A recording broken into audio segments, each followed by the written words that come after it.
Internet. I am Angela, and this is Reader's Corner. I'm going to volume up a little bit because there's a really good chance that I was too low. I hope you're having an okay day. It's Monday, June 29th, as you probably already know since it's pretty late in the day. But thank you so much for joining us.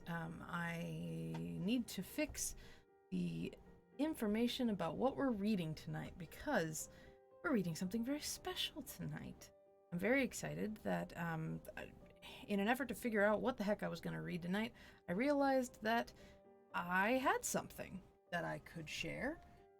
It's an original story that I wrote a long time ago. I got it published in a university magazine a while ago.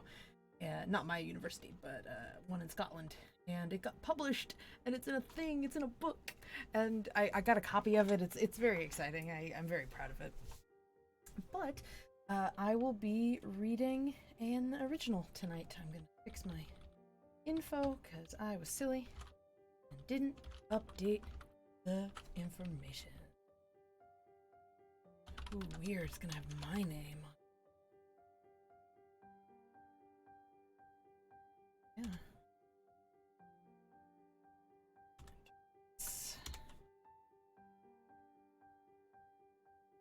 Save. Go save it so that you can see what.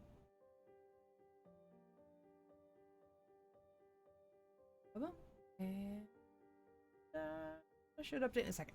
Anyway, so as usual here on Reader's Corner, we are supporting we're supporting a good cause that we really believe in. If you would like to see more of this show, or if you want to just show your support for the network, we are raising money for the Bail Project. The Bail Project is a nonprofit organization that is working in tandem with the Black Lives Matter global, at this point, movement. That this particular group, the Bail Project, is seeking to dismantle the money bail system in the U.S. justice system. A structure of trying to make sure that people show up for court that actually disenfranchises a lot of people that can't afford to get out of jail on their own before court dates. It basically makes it harder for those who can't pay that money or can't get a loan. They get stuck in jail. And it basically creates the idea of the presumption of innocence shouldn't have a price tag on it. And so those people should also get a fair shake at leaving jail during that time period between being arrested and going to court or whatever might have happened. So that's what the Bail Project is all about. If you'd like to help us support it, you can find more info at our Tiltify link that's underneath the stream. So you can find it under fundraiser. We very much believe that court reform is needed. So you'll be finding us supporting causes like this for the rest of the existence of our network. So please take a look. I'd very much appreciate your help in continuing to raise money for this very, very worthy cause. And if you have any questions, please let me know. Okay, so I will be reading a short story today that I wrote myself. It's very short. It probably won't take the full time. I don't have a backup, so this might be a slightly short episode. Because, goodness gracious, the only other thing I can think of is potentially reading some fanfic, and I'm not quite ready for that yet. Also, that's just way longer than what I'm going to read today. Alright, so I hope y'all are ready for our reading. So tonight we are reading a story I wrote called Question 14. It's a magical realism sort of story. Modern, but with some weird stuff happening. Alright. This is like nervous. I don't know why I'm nervous. To read this. Anyway, get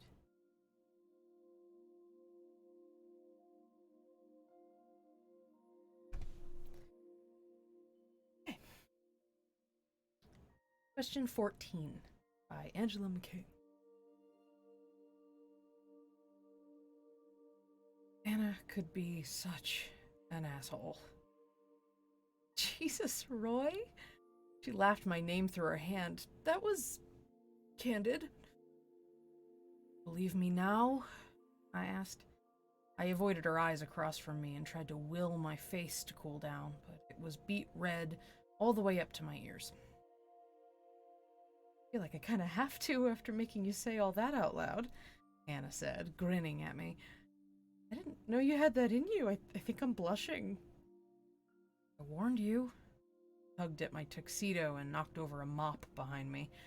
It fell into my shoulder, draping me in moldy dampness. I shivered. The janitor's closet had to be absolutely full of spiders. So you're not crazy? She asked. 11. I know of, I said. You have to answer every question with the truth, like a curse or something? 12. Curse is a bit of a stretch, but yes, I have to tell the truth. At least until the 14th question. Please stop asking me things. Why? She asked. 13. Because that was question number 13. I said, stop. Anna leaned in close to me. Her perfume smelled like ginger cookies, a welcome distraction from the ammonia fume. My whole body tensed, though, when I saw the gears turning in her brain. Ask me something innocuous this time, please, I said, wincing. What's your mother's birthday? She asked. 14. The 19th of March, 1824. Are you kidding me? Anna raised an eyebrow at me and smirked. Very cute. That's what happens when we get to 14, she asked. You have to say something wrong? 1. Yes, and then I gag you for the rest of my wedding. I forced the words out through my teeth. The inside of my skull itched, bucking against my sarcasm. I clamped my jaw down to see how long I could hold out until I had to correct myself. I can actually believe that based on your previous confession. She bit her lip, presumably to keep her smile from growing. I spat out the truth at her. For every 14th question someone asks me, I'm compelled to answer it with a lie. Forever, no backsies. Oh shit, he said, realizing what she'd done. Sorry. The laughter in her voice didn't sell the apology. What happens after the 14th question? She asked. 2. The count starts over, I said. You're on 3 now. You have to constantly be counting in your head? She asked. 3. It's automatic at this point. So I could ask you what the speed of light was. It's not a question. I said, okay, what's the speed of light? She asked. Repeat question. Didn't count. I'd heard that question before. The answer, stored away in my brain from the 8th grade, rolled off my tongue automatically. 186 million... In meters per second? She interrupted. 4.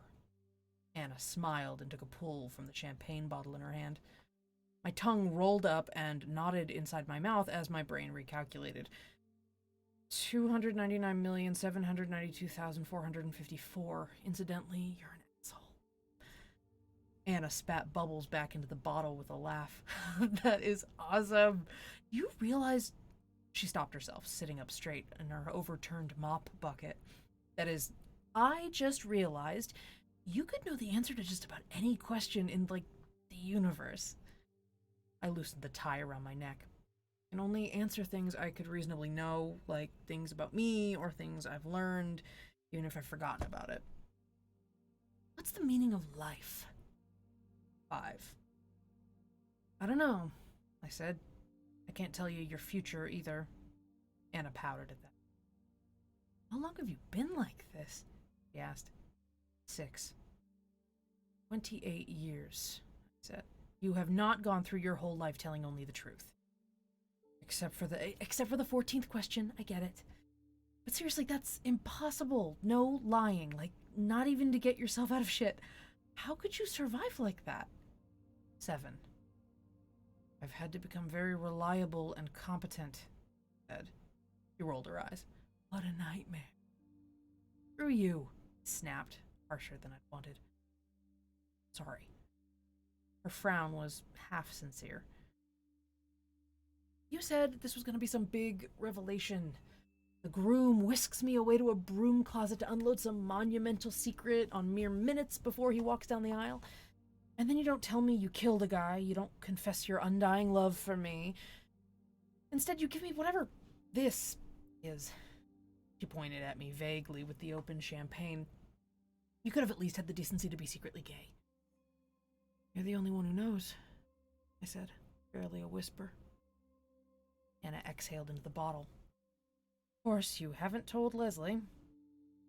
I've tried, I said, head falling into my hands. Question number 14. What is wrong with you? What happened? Anna said. 8. Repeats never work. Someone asked me that when I was 6. I can't explain why I am the way I am. Not if someone asked me like that, which they always do. Have you ever tried volunteering the information? 9. Yes, I said. Once the question is out there, I have to always answer with either truth or a lie. I can't contradict myself. I assume you've tested this. I nodded. A lot of it's about context. Repeats aren't about the exact wording happening again. It's about the subject of the question, who asks it, what's their intent. Annie grinned. I would have had way too much fun figuring out all these rules. You already are, I said. She caught my stare. Point taken? I said. Wait, how come you can tell me all of this? 10. Never thought anything was wrong with me, I said. He smiled. And I kind of like your question, I admitted. You didn't kill an old beggar woman who turned out to be a witch, did you? 11. I chuckled. No. So, what was the last question 14 before mine? 12. He frowned. Sorry. It's hard to stop when you get going. The last one was, did I want to wear this tie for my wedding? I said. I rested my face on one hand and gently took the champagne bottle from her. I downed a gulp. Anna grinned, taking the bottle back. It's pretty heinous. I am aware, I said. So, when you couldn't fix that paycheck problem over the phone because you couldn't verify your phone number and your address, I nodded against my hand. 14. Blinked. It just occurred to me why you always make me tell people your phone number. Yep, said. She pursed her lips, holding questions back. You can't ever answer that question correctly. Nope, said. Even if you reword it, even if I write the damn thing down. Forever, she said. Not a question. Forever, I confirmed. And when Sharon dumped you because you said that you two wouldn't have good-looking children. That was just the inciting incident, but yes, I said. Is there a point to this line of non-questioning? She lifted the champagne bottle to her eyes and swirled it, judging how much was left. Just getting a vibe for how karmically fucked you are. Yeah, I said. I pictured Anna in middle school, 6 inches taller than me with the same big grin, handing me a crumpled piece of paper with a question scribbled on it and 2 blank check boxes. We didn't speak for a year after that. Anna adjusted her skirt on the plastic bucket so she could turn to face me. I don't know what I'm supposed to think, Roy. You've always been a straight shooter with me, but now you tell me it's not because you like telling the truth, it's because you aren't allowed to lie. I mean, you could have secretly been a lying, backstabbing asshole all this time, but your brain won't let you. That's not what I didn't mean it like that. I said, I don't dislike telling the truth. It's not all bad. I kind of enjoy it sometimes. Photographic recall of stuff I learned in school's been pretty handy. You were disgustingly smart and kind of a douche, she said. You interrupted everybody when the teacher asked to... Oh, okay, now that suddenly makes sense. Exactly. I said, I wasn't straight with you, I was blunt. If I could have been nicer, I would have. It's not why we're friends, Annie said. It was bizarre talking about this out loud, but I couldn't stop. Nice people tell little white lies. They hold back the truth to spare someone's feelings or to stop arguments. I have to be brutally honest all the time, except when I can't. What the hell did you do to deserve this? 13. I stared at the wall. We waited. I don't know, I said. I took the bottle from her. Roy, I acknowledge that your condition is a little cataclysmic. I met Anna's eyes. They were big, brown, and a bit judgy. And though I appreciate getting a front row seat now, better late than never, you're getting married in like 10 minutes, so what? I need your help, I said quickly, holding her gaze. The next one is 14. Ask the right question. Anna took a long moment. Are you having second thoughts about Leslie? She asked. 14. No, I answered. Do you love Leslie? Repeat question. Didn't count. Yes. Do you want to marry her? Repeat question. Didn't count. Of course, yes. Then why am I here? 1. Because Leslie's the one who proposed, I said. We stared at each other in silence. Jesus, Anna said. Didn't respond. Didn't say anything. My heart was thudding in my ears. I'd gotten it out. Dear God, I had finally gotten it out. She asked you to marry her on question 14? 2. Correct, I said. No backsies? 3. Correct. And if a question would make me contradict a previous answer, it doesn't count. If it was the 13th or 14th, I have to keep lying. Jesus, Anna said. She took the bottle back from me. How does one get stuck in an engagement? 4. When one's girlfriend tells everybody about their engagement, people keep asking questions about how happy the couple is. One may not be able to take back one's yes, and if one runs around long enough not expressing that one does not want to get married, the wedding sort of still happens around one. You know? Thank God for hypotheticals. So you don't actually want to marry her.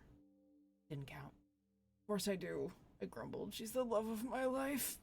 My face fell into my hands again. Instead of not telling Leslie that you don't want to marry her, just leave. We can go right now. I looked up at Anna and took her in for a moment. Her dress was my favorite shade of blue, I'd decided. The skirt would probably swish around if she danced in it. I shook my head. Leslie doesn't deserve that. I can't just run away and stop talking to her. That would be awful. Less awful than getting married to someone who doesn't want to be there, Anna said. May do with worse, I told her. Maybe we can make it work. You know, I could just give it some time. I looked up and found Anna glaring at me. My head fell back against the metal shelves. Shook. God, I'm spineless. True, said Anna, but also karmically fucked, so find some solace in that. The door to the janitor's closet swung open suddenly, and Leslie's brother shuffled in. He stared at us crouched among the cleaning supplies. He tapped his watch at me. Anna put her hand on my knee. I stared at it. Roy, said, what's the worst lie you ever told me? 5. I couldn't form the words I wanted to say, but at least it was a yes or no question. Sometimes I could manage my own phrasing. At least it wasn't a yes or no. Sorry. Sometimes I could manage my own phrasing. I checked the wrong box. 5 till, said my soon-to-be brother-in-law. Let's go, Roy. I always suspected he never liked me. I turned to Anna, searching for sympathy or support, but she wouldn't look at me. I passed her the champagne bottle. It was light, but it had more of a swig left. She waved me off. Kill it. Leslie's brother gave us an odd look, and he snatched my arm. I got a last glimpse back at Anna. Her eyes, big, brown, and sad, met mine before the door slammed shut. From the back of the chapel, I stared down the pews lined with Leslie's and my parents' loved ones. I didn't see Anna. I imagined my lone cheerleader back in the janitor's closet, sitting on a bucket in a pretty blue dress. My parents snuck up from behind and hugged me. "Are you excited, sweetheart?" my mother asked, squeezing my hand. 6. "Yes," I said. My throat closed up around itself. "Sorry, had to go to the little priest's room." Father Birch hustled over to join us, huffing loudly, his face flushed. "Everyone's here? Groom, parents, wedding party, the bride will join us shortly. Good." He tapped the prayer book in his hands with fidgeting fingers. "I almost thought I'd lost this for a minute." He chuckled. There were polite laughs from the wedding party. The little priest looked younger than me and somehow even less comfortable than I was. The crowd of us lined up in back for the procession.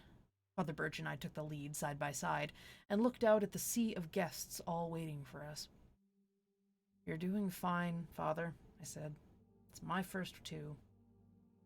And hopefully the last. For you, of course, for you." He flashed me a kind smile before it melted away into something more akin to panic. The next few minutes went by in the space of a second. My feet kept walking down the rows, and then I was staring at the altar, Leslie's smile cracking just a bit as she studied my face. Father Birch began the service, and my brain checked out. What was I sweating?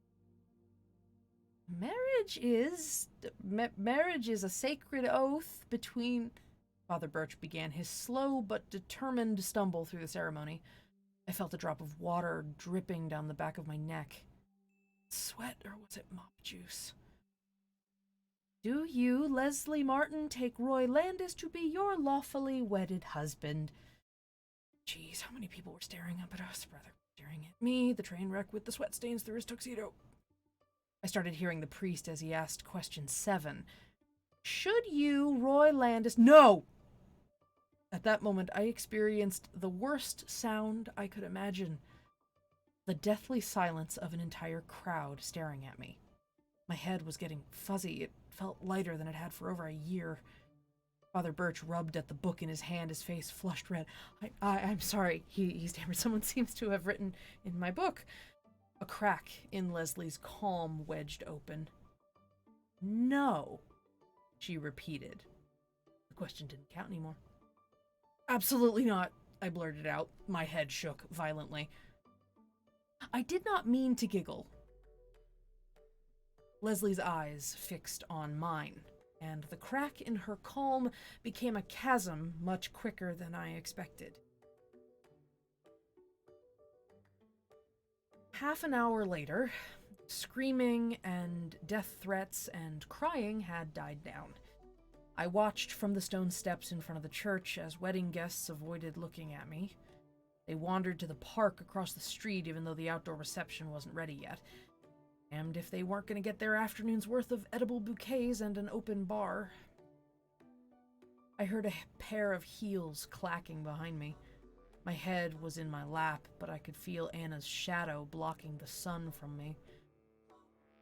"So," she gracefully sat beside me on the hot cement step. "That just happened?" I didn't want to move, let alone see what had to be pity on her face. I groaned a little louder than I'd dared before now and scruffed up my hair. "My life is ruined," I muffled through my pant leg. "I'm a life ruiner." You ever think that priests should handcuff their Bibles to their wrists like Secret Service agents when they go to the bathroom? 14. "Yes," I mumbled. After a moment, I turned my head. "What did you do?" Anna lifted a fresh champagne bottle from behind her that I hadn't noticed. Poor little guy, she said, taking a swig. Not an auspicious start to his career. What did you do? I asked again. Anna lounged back, her mouth battling with a smile. Should you, Roy Landis, take Leslie to be your wife? She paraphrased. Repeat question. Didn't count. Absolutely not, I said again. She reached into the top of her dress and slowly pulled out a pen. Luckily, I couldn't see how stupid I looked with my mouth hanging open. Her smile let me know that the answer was pretty damn stupid. That's what I thought, Anna said. She lifted the pen and tapped her nose at me. Then she pulled back her arm and chucked the pen up into the tree beside us, dumping the evidence. Why? I said. She shrugged. You'd had a rough day, she said. You'd earned a break, what with the post-bachelor party binge, the soul-revealing confessions, ill-conceived life choices. The sight of her all dolled up and swigging from a wine bottle sort of did it for me. Leslie was no doubt a half a mile away in the limo, bawling her eyes out in fury, or more likely making a voodoo doll in my likeness with the cocktail napkins. Anna, though, was sitting here smiling at me, pleased with her grasping of my karmic doom. I still have to say I'm in love with her and that I want to marry her, I said. That has not gone over well with everyone. She took another drink. Well, you can't win them all. What are you gonna do, you know? One. I stared out at the parking lot. Marry you? There was a moment before I actually turned to gauge her reaction. I couldn't tell if her smile had faltered, but I did get to watch her face turn the loveliest shade of pink. The end. That's my story. That's question 14. I wrote it a while ago. I'm pretty proud of it. I wasn't sure if it was going to translate well to reading out loud, but it did. Yay. Yeah, I didn't prep much for today. Beyond, I love you too. I didn't prep much for today. Beyond reading this out loud, because it was the only thing I had. So I'll probably call it an early night, just to, give y'all a break. But thank you so much for a couple of you who thank you, Will. Thank you, Mike and Andy. Thank you, the three of you, for hanging out. I very much appreciate it. And yeah, so I wrote that. I might try to write more. I occasionally get the urge, but most of it's fanfic. And I have other things I'm writing, so. But, so that was question 14. I will do something with it someday. It got published, but I have the rights to publish it again. Yeah. So, let me try to wrap this up more coherently. This is Reader's Corner. I'm here every Monday from 9 p.m. Pacific till whenever I finish reading. And that's 6 p.m. Eastern. I am a part of the Nerdsmith Network. And you can also find me all over the network most days. Yeah, next is hopefully tomorrow, Shenanigans. If we don't have our actual game, we will at least have some Jackbox games to have fun with. And you can help hang out as a audience member. And then on Wednesdays, I'm here for Discover RPG. I have a lot of fun news because this past weekend I ran my first series of one-shots for what is now the new Discover RPG gaming community that we've created. And I'll either be planning some more of Camp Flying Moose for girls of all kinds, or I will be looking at a new system. We'll be playing around with that. I'm very excited. And so yeah, please follow us here on Twitter or on Twitch here. If you want to get updates for when we go live next. So we're always around. And thank you so much for everybody who's helped donate with the Bail Project. We're really, really proud to be able to contribute to that cause. Please continue to do so. Please tell your friends. As always, we here at Nerdsmith want you to know that Black Lives Matter and that we want to continue fighting for justice and making the world a better place. So thank you for always being a part of that and for supporting us. That's all I got, folks. Thank you for joining me today for Reader's Corner. I'll see you next Monday. Please have a wonderful rest of your week. Wonderful and safe. Wear your masks when you go outside. And I hope to see you next. Please, please, please do me a favor, as always, and be good to each other. Good night, everybody. Good night, gentle listeners.